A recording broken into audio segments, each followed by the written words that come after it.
and jungler. Thanks, guys. I am here with Dardoch and Huni. Guys, congratulations on your victory.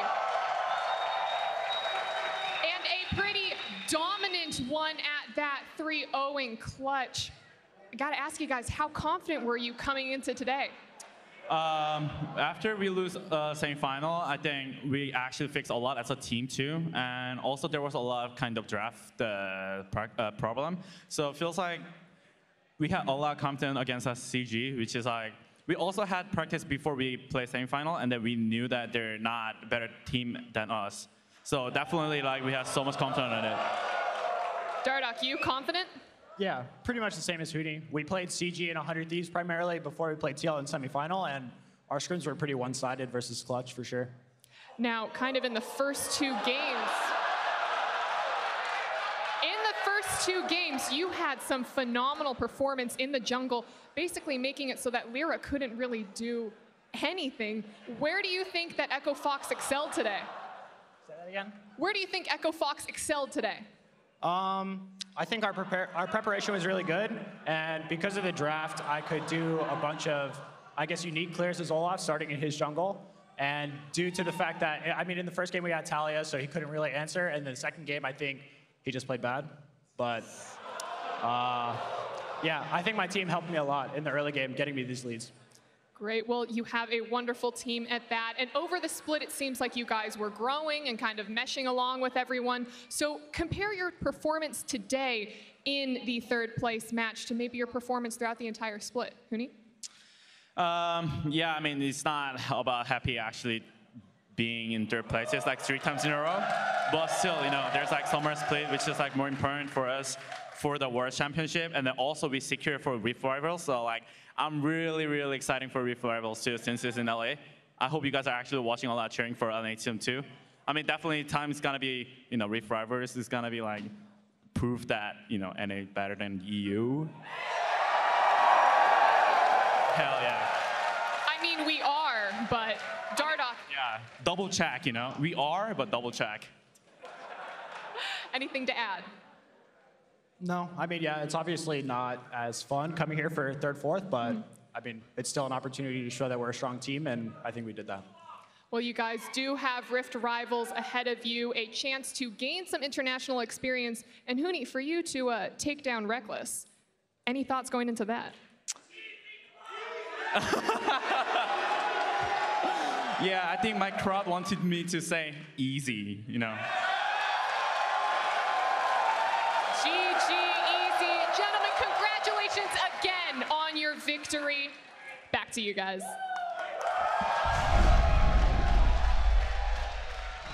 Thank you very much, Obli. Not the match they wanted to be playing in this weekend, as you heard from Dardoch there, but a crushing victory, the 3-0 sweep over Clutch Gaming to prove that they are a good team and to move on to Rift Rivals, represent North America as the third team in that international competition. And doing it with a very different look this time around. Obviously, the Sejuani is a big change. We already saw the Camille, but this time getting the Azir as well. Just an all-around different look, but still executed very well on it.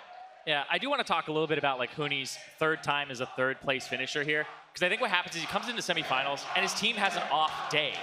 It's that any given Sunday type thing. They get taken down. Before it was by TSM at the start, then it was Cloud9, and now it was TL. And so every single time it feels like they come into the third place match and you're like, wait, this team actually shouldn't be here. They play better than that when they're playing on their game. And so it's finding consistency is the big thing for Huni as a player. And I think finally at the end of the year, we got to see the scrim teams that people were talking about. They're like Echo Fox, they smashed scrims. And then Clutch kept saying that they're losing scrims, but somehow this magic happens on stage.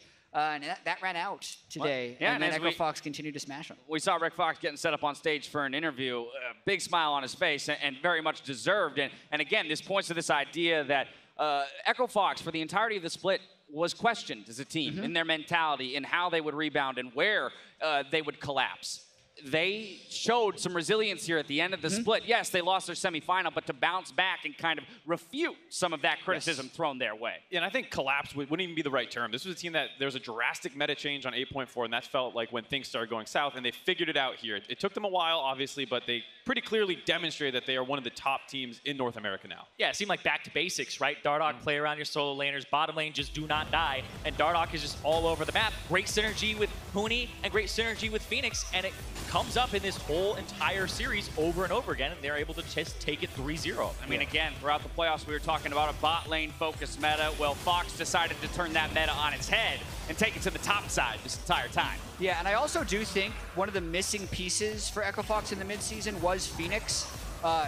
He played really well in this series. He had a 100 CS lead on Febby in game 2, and also had nearly solo kills onto Febby's Zoe in this game 3. So they always have that winning top side. They were better today, but also having the winning mid lane really unlocks the team. Another beautiful gold graph in a 25-minute game. I can't wait for our over-under check-in coming later, because that's going to be a very lopsided one in and of itself. But again, you know, with such a fast series and such an explosive finish for Echo Fox, it's almost, you know, it's going to raise a lot of questions around what this team will look like come summer. Again, with this win under their belt, you know, do they keep the same roster? 2, how do they, as a, you know, a set of 5 personalities, continue to push forward and improve? Well, I think for Echo Fox, like, you keep this roster. They showed that they're able to crush a 3rd place match. That means they're a top 3 team, and then it's pretty much if they're playing well on that day. But for Echo Fox, I think this is huge for them as an organization, because they had never made playoffs before at all, and then they come in this split,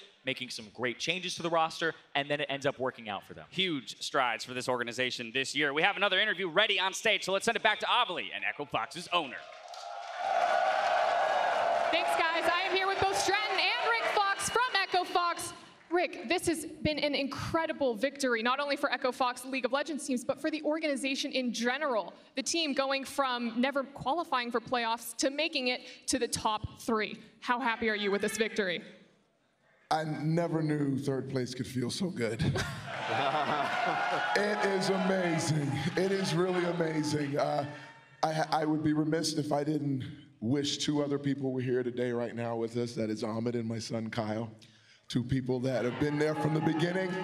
Stratton has been there from the beginning. We are looking across to an amazing esports community, a league community that is out here in Miami. What do you think, Stratton? Should we move to Miami? I'm thinking Miami. I like Miami. This is amazing. Our players, Huni, Dardoch, Phoenix, Alltech, and Adrian, all season long have been fighting to improve day in and day out, day in and day out. We've had highs, we've had lows, but man, I tell you, they zoned in today. They played the type of, you know, aggressive. Yeah, I mean, they played who we are. They really showed up and they represented who we are. Jared and I talked about it. We talked about it all game. This is just who we are. We're an aggressive team, and so I'm really grateful that you guys came out and supported us and supported. I do also want to take a second though to let Dardoch also know that we love him. All of us love him, and we're here with him. This is going to be a great weekend for League, but it's also going to be a great game tomorrow, and we're so proud that he's still here to be with us today, tomorrow. Wonderful, wonderful. And I mean, speaking to the improvement of your team, is there anything that you and Stratton would like to say to your players? What do we want to say to our players? We are Echo Fox. Stand tall, be proud. That's what we've been striving for the last year and a half. Become one of those organizations that people talk about when you talk about the dynasties and the great organizations in sports, not just esports, all of sports, like he was with our Lakers, right? And like we're going to be for the next decade.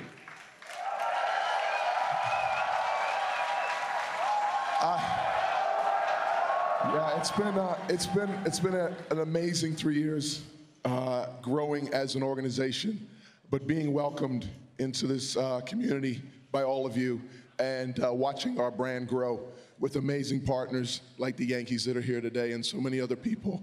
I see Khalid, I see the Dashis, I see people that have been there from day one. Haley, who keeps it going. These are all people that are the backbone of our organization. Our coaching staff were amazing this weekend, and it's not easy to bounce back. We had a difficult loss to a really good team, and tomorrow 2 great teams are going to go at it. The beauty of it is that as exciting as it is right now here, it's the spring split. This thing builds and builds and builds. Summer is right around the corner, and I can't wait. We're still trying to make it to Worlds, and we still want to win a World Championship. So we're not going anywhere. Not going anywhere. I am excited to see where Echo Fox ends up in the summer. Both of you guys, thank you so much, and congratulations. Back to you guys. Thank you very much. Obviously, some very compassionate words coming out of Rick Fox before Doublelift ahead of tomorrow's series. But the entire interview there, I mean, it touches back on a point that you brought up earlier in the day, Jad. It was around champion select, but I think it expands this idea that Echo Fox found themselves. They returned to their identity, and even if their identity isn't considered to be the best way to play League of Legends, it's the best way for them to play League of Legends, and they showed it here today with 3-0. Yeah, we talked about a little bit how, like, what other teams would look like this in North America. And I don't think there's any team that would smash a series quite like how they did it here. It was one of the most dominant performances we've seen. Reminds you of first half Echo Fox, oh, right? Yeah, first they half. lost themselves in the middle, and then at TL series, they had draft issues. Like, Hooney even said it on stage where they felt like that was the big problem, was draft issues. And then the rest of the team is saying, all right, you know, let's just play our own game, get comfort. And I think that comes down to the coaching staff, and they made the right adaptations for the series. I mean, pointing out the fact that there's an entire organization behind those 5 players that performed today, and looking towards that summer split with aspirations towards Worlds and perhaps an actual finals victory of their own. I'm excited to see what this team is capable of based on the way that they showed up today. Yeah, I think it's going to be an incredibly competitive summer split. If Echo Fox is able to commit to their style and then come back up against a hungry CLG, C9, TSM, the teams we're used to seeing at these finals weekends that were not here. And I do think, even though they did find themselves, those were defensive AD carry drafts. Like the way they had to ban the Zyricon bottom lane every single time, the way they completely ignored it for the most part until the game was basically over.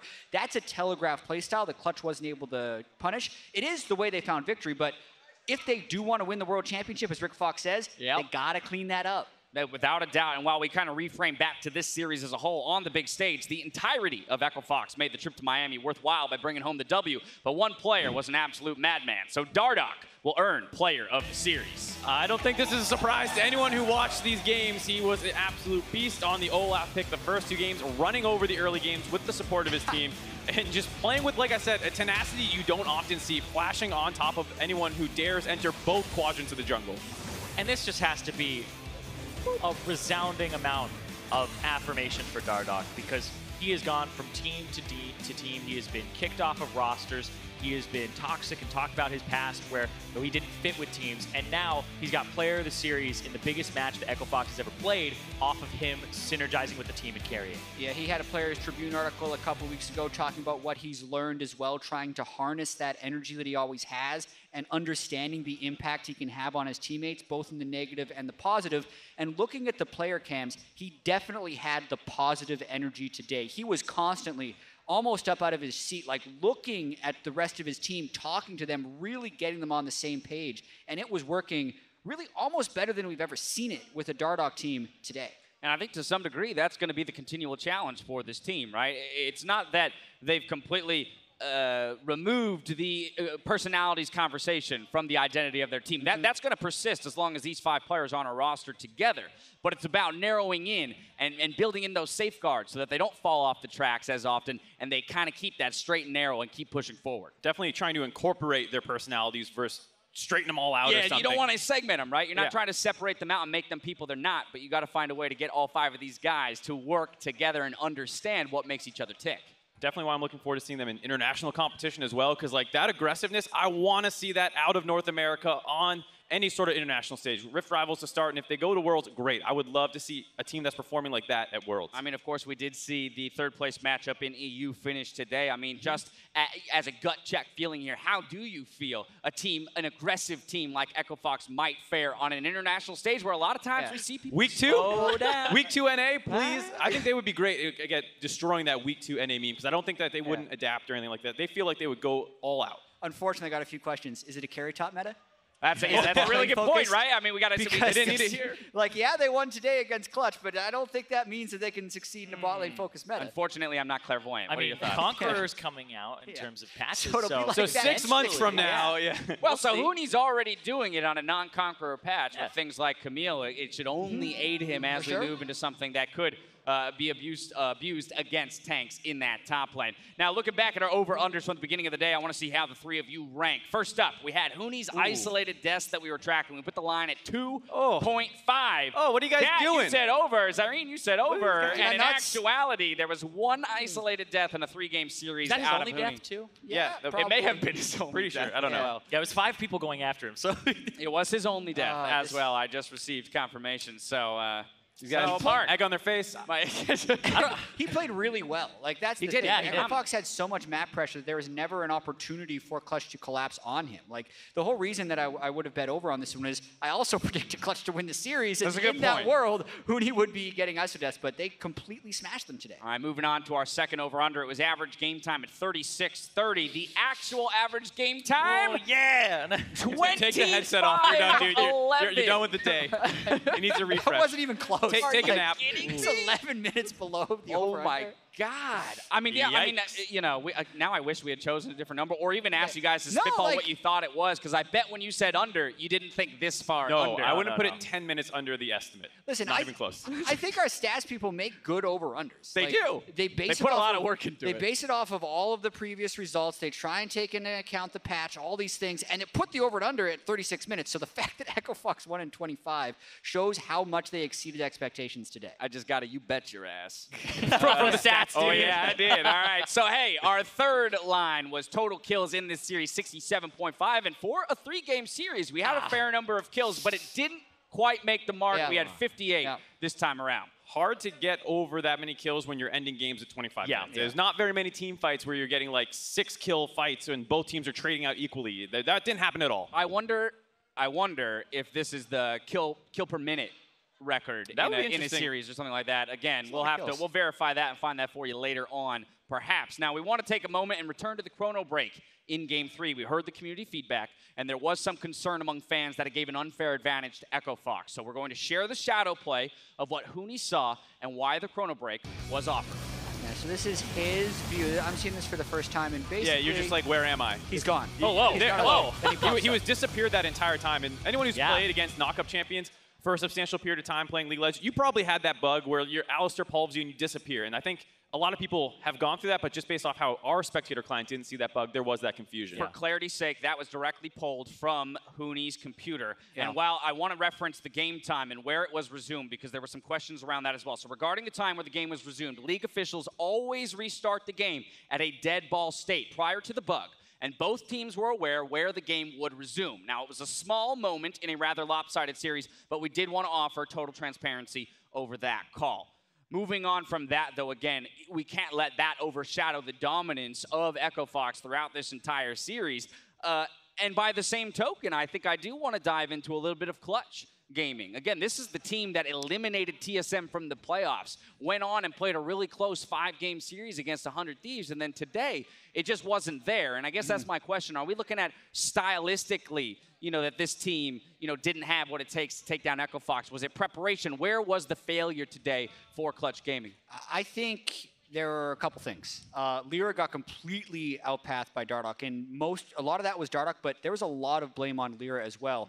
And Febby, who had an MVP candidacy for most of this year, was just beaten by Phoenix in a lot of 1v1 situations. On top of that, they tried to make aggressive plays when they're in defensive positions. Like, they had a whole host of problems. They were not the same Clutch that we saw for the whole year. Yeah, we were expecting them to play around bot lane with Hakuho popping off like we were seeing in the previous playoff series. He was non-factor today, complete non-factor. He got outroamed by Adrian. The bot lane in that final series or final game had a bit of a winning matchup and didn't really translate that into a big advantage. They didn't even take the turret. They got destroyed before then. Yeah, and Clutch really didn't play to what I consider their team win condition. They kind of tried to match Fox on that top side of the map, and that's what Dardoch was checking, was the synergy of the solo laners with the jungler. Boom, Dardoch comes out on top. But even in champions, like, you look at Clutch and you're like, they have Tom Kench 2 games, and then they have Braum. Hakuho was not on a champion that he won the TSM series with, and he was able to get them to this place by actually having those pick champions and having a proactive one instead of something that's going to be defensive in this bottom lane. Either way, a 4th place finish for a brand new team in our permanent partnership,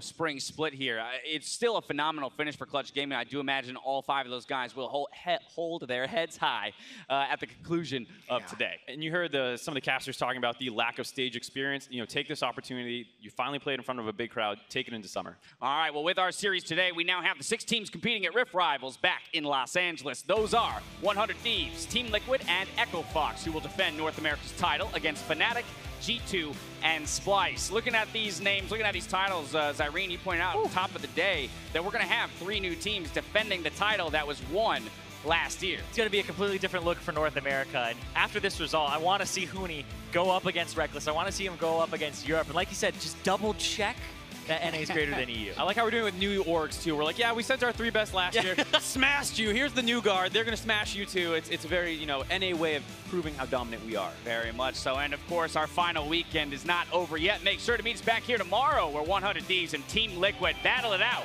for the title of NA LCS champion. The broadcast starts at 4 p.m. EDT, 4-game, or following the EU's broadcast, whichever start time is later. So remember that. But looking at that series tomorrow, let's give a brief preview of what we're about to see. Former teammates in Doublelift and Afromu. Doublelift looking for his 3rd title on a 3rd team. There are so many things that are going into this best of 5 that we're going to see in about 24 hours. Oh, there's so much experience from everybody across the line here. And even you talk about former teammates, Cody's son with the Immortals guys on the other side, right? There's so much here to actually unpack. But these guys have so much experience across the board in finals, in top-of-the-table matchups, that these guys, when I look at when the last time they won something, for some of them, it's like 4 years ago, 3 years ago, 2 years ago, but they've all almost won something in the past. Yeah, stage jitters shouldn't be that big of a problem. Maybe for Cody's son, that's the one guy that you would consider it, but as you mentioned, veteran experience, and it's going to be a great game. Either way, tomorrow we will have a new NA LCS champion. So for myself, the casters, the entire live broadcast crew, thank you for watching, and we'll see you tomorrow for the growing, or rather the crowning, of the Spring Split champion. Good night. We didn't go over predictions.